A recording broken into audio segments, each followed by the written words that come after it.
এই প্রথম এই বোয়াল মাছটা রান্না করলাম। এর আগে কখনোই আমি রান্না করিনি, হয়তো আম্মুর হাতে রান্না খেয়েছি, নয়তো শাশুড়ির হাতে। বাট এই প্রথম আমি রান্না করেছি, নিজের হাতে খেয়েছি।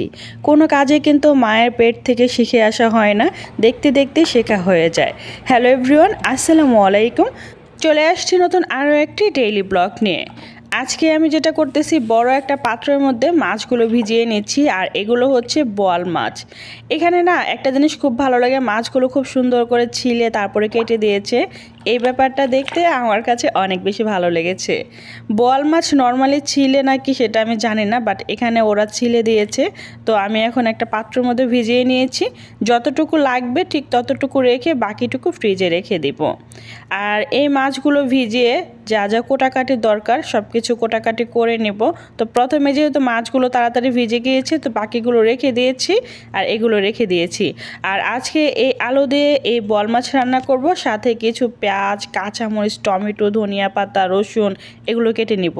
আর টমেটোগুলো চেরি টমেটো, দেখছেন কি সুন্দর, তাই না? তো যাই হোক, আমি এখন সব কিছু কেটে কুটে নিচ্ছি।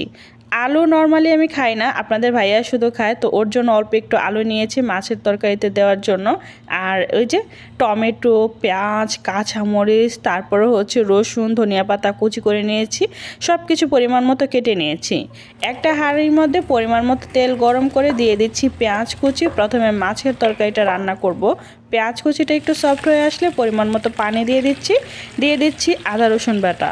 আদা রসুন বাটাটা ফ্রোজেন ছিল, তাই এরকম কিউব করে কাটা দিয়েছি। দিয়ে দিচ্ছি ধনিয়ার গুঁড়ো, হলুদের গুঁড়ো, লাল মরিচের গুঁড়ো। প্রত্যেকটা মশলা পরিমাণ মতো দিয়ে দিচ্ছি, আর স্বাদ মতো নুন তো অবশ্যই দিতে হবে। এবার আমি এগুলো খুব সুন্দর করে কষিয়ে নিব।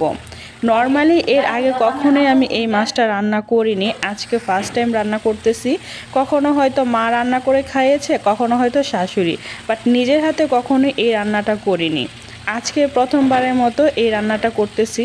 প্রত্যেকটা কাজ কিন্তু মায়ের পেট থেকে শিখে আসা হয় না, দেখতে দেখতেই কিন্তু প্রত্যেকটা কাজ মেয়েরা শিখে নেয়। তো আমিও ঠিক তেমনই দেখতে দেখতে শিখে নিলাম, আজকে নিজের হাতে রান্না করে নিচ্ছি। অন্য চুলায় আমি ডাল বসিয়ে দিয়েছি, অনেক দিন হলো ডাল খাচ্ছি না, তো একটু ডাল রান্না করে নেব। তো এই যে আলু দিয়ে দিচ্ছি, প্রথমত মনে হলো একসাথে কষিয়ে নেব, পরের বার ভাবলাম যে না, মাছগুলো ভেঙে যাবে, তাই মাছগুলো একটু তুলে নিলাম। আর আলুগুলো খুব ভালোভাবে কষিয়ে নেওয়ার জন্য একটু পানি দিয়ে দিয়েছি। এবার এই আলুগুলো একটু ভালোভাবে কষিয়ে নিচ্ছি। আলুটা খুব সুন্দর করে কষানো হয়ে গেলে দিয়ে দিচ্ছি পরিমাণ মতো ঝোল, নর্মালি যতটুকু ঝোল লাগবে রান্না করতে মানে রাখার জন্য, তো ওইটুকু পরিমাণ ঝোল দিয়ে দিয়েছি। এবার দিয়ে দিচ্ছি মাছগুলো, যেগুলো আগে থেকে কষিয়ে ওঠানো ছিল। এবার এগুলো দিয়ে আবারও একটু নেড়েচেড়ে মিশিয়ে নিয়েছি, কারণ মাছ, মশলা, আলু একসাথে ভালোভাবে না মিশালে হবে না। তো মিশিয়ে নিয়েছি। আর অন্য চুলা যেটা করতেছি, ডালটা ঘুটা দিয়ে নিয়েছি। আর এই ডাল ঘুটনিটা দেখুন বাংলাদেশ থেকে আনা হয়েছে।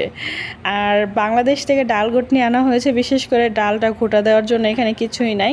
তো যাই হোক, ডালটা খুব ভালোভাবে ঘুটা দিয়ে নিয়েছি।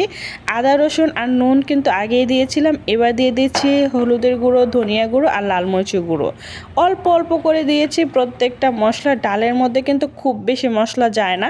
দিয়ে দিচ্ছি কাঁচা মরিচের ফালি।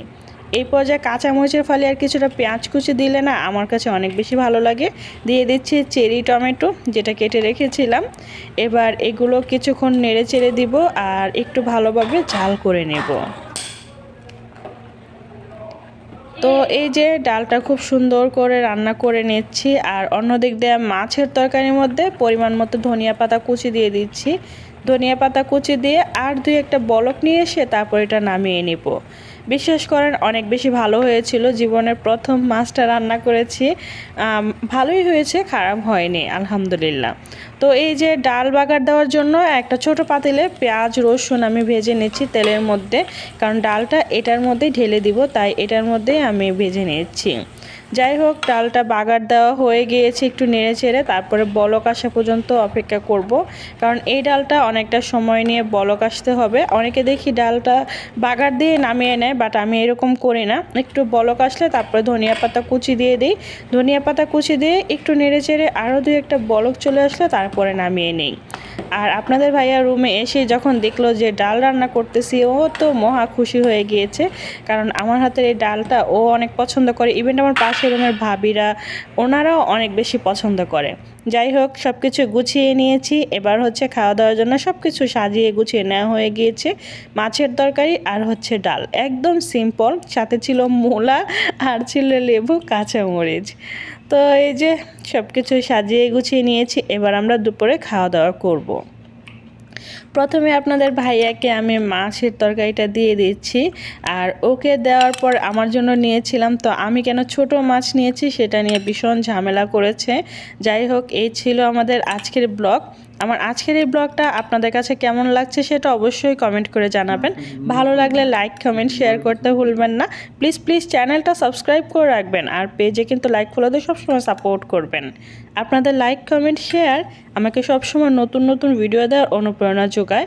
তো আজকে এই পর্যন্তই। সবাই ভালো থাকবেন, সুস্থ থাকবেন, আর অবশ্যই আমার জন্য দোয়া করবেন। আজকে এই বোয়াল মাছ রান্নাটা কেমন হয়েছে সেটা অবশ্যই কমেন্ট করে জানাবেন, কারণ আপনাদের কমেন্ট সবসময় পড়ি। সবাই ভালো থাকবেন। আল্লাহ হাফেজ।